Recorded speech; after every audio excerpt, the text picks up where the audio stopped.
Bismillahirrahmanirrahim. Assalamu alaikum wa rahmatullahi wa barakatuh. Alhamdulillahi rabbil alamin. Wassalatu wassalamu ala ashrafil anbiya'i wal mursalin wa ala alihi wa sahbihi ajmain. Amma ba'd.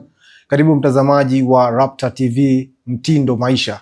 Leo katika Door of Knowledge tutakuwa na mwendelezo wa kipindi chetu ambacho tulijifunza toka katika siku zilizopita kuwa tuliishia katika masala ya udhu. Kwa hivyo leo tutaweza kuangalia nawaqidul wudhui.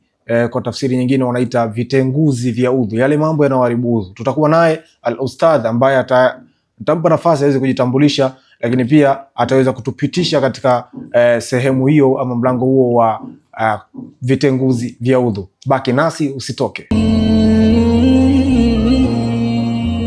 Naam, langu jina ni Al-Haddadi Adam Ramadhani. Naam, al-ustadh Haddadi, tulitazama katika kipindi kilichopita udhu namna gani mtu anaweza kutawadha kwa ajili ya swala. Ukaweza kutuonyesha mafundisho na baadhi ya namna vipi watu wanaweza kutawadha, lakini jambo moja ambalo watazamaji wangependa wafahamu ni kuwa namna gani udhu unatenguka, yani udhu wa mtu unaharibika vipi kwa mafundisho ya Bwana Mtume Muhammad sallallahu alaihi wasallam. Wanazuoni wetu wameweza kusemaje? Naam, karibu. Nashukuru sana kwa nafasi hiyo.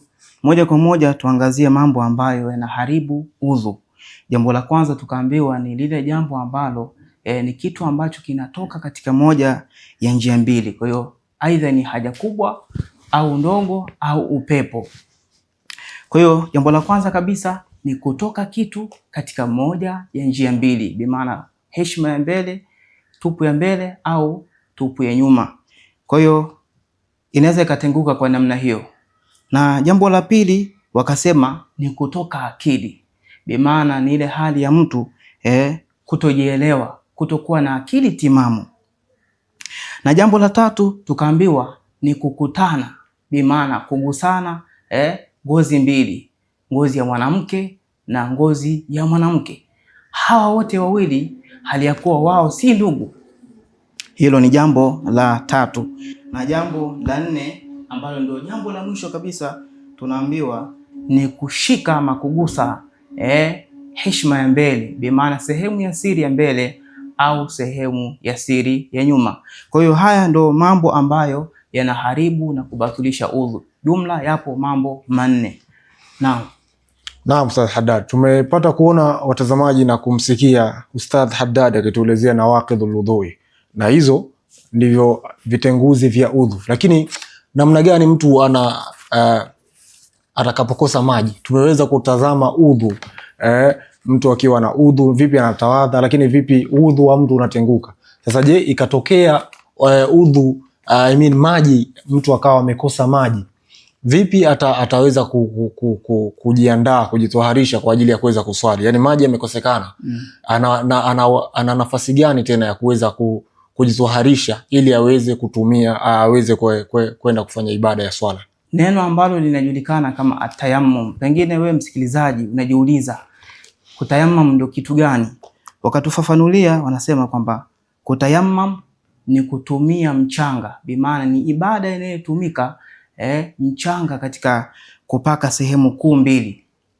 Sehemu ya kwanza tukaambiwa ni kupaka kwenye uso, kisha sehemu ya pili ni kupaka kwenye mikono.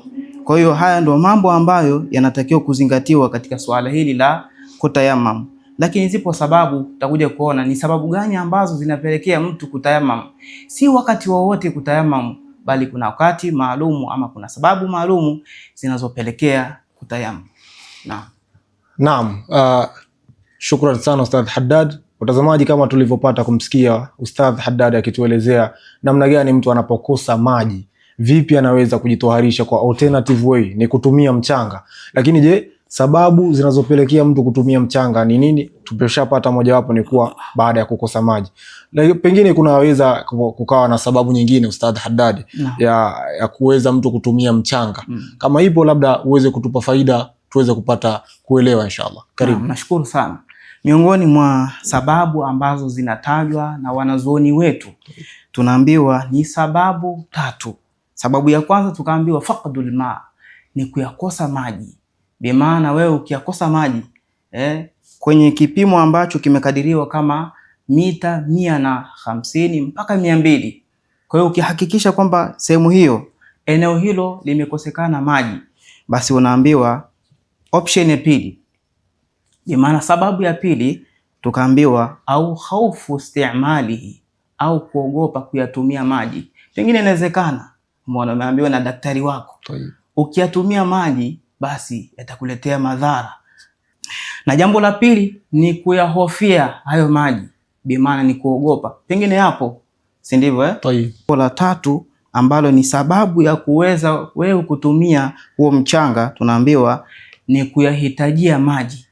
Bi maana pengine upo safarini, wewe na wenzako au wewe na wanyama wako. Sahihi.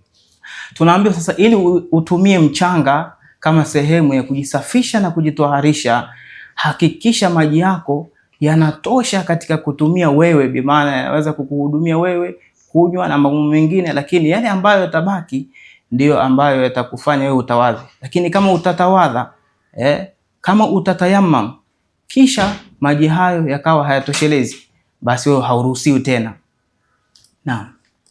Naam, mtazamaji wa kipindi chetu cha Door of Knowledge, tumepata kumsikia Ustadh Haddad akituelezea kwa kina zaidi, na tumepata kujua kuwa kuna vitenguzi vya udhu viko vingapi. Tumepata kuelewa jinsi gani mtu akikosa maji sasa ni njia gani nyingine anaweza kutumia. Tumeambiwa ni kutumia mchanga, lakini sababu pia ameweza kutuelezea sababu kwa kina zaidi. Kwa hivyo endelea kutufuatilia kupitia Rapta TV Mtindo Maisha, lakini pia kama una swali lolote uliza kupitia comment section ambayo iko hapo katika channel yetu, lakini pia usisahau kusubscribe, kucomment kwa swali lolote lilokuwa nao, ushauri, maoni, tuandikie kupitia channel yetu hii ya Rapta TV Mtindo Maisha. Wabillahi tawfiq wa hadha, assalamu alaikum wa rahmatullahi wa barakatuh.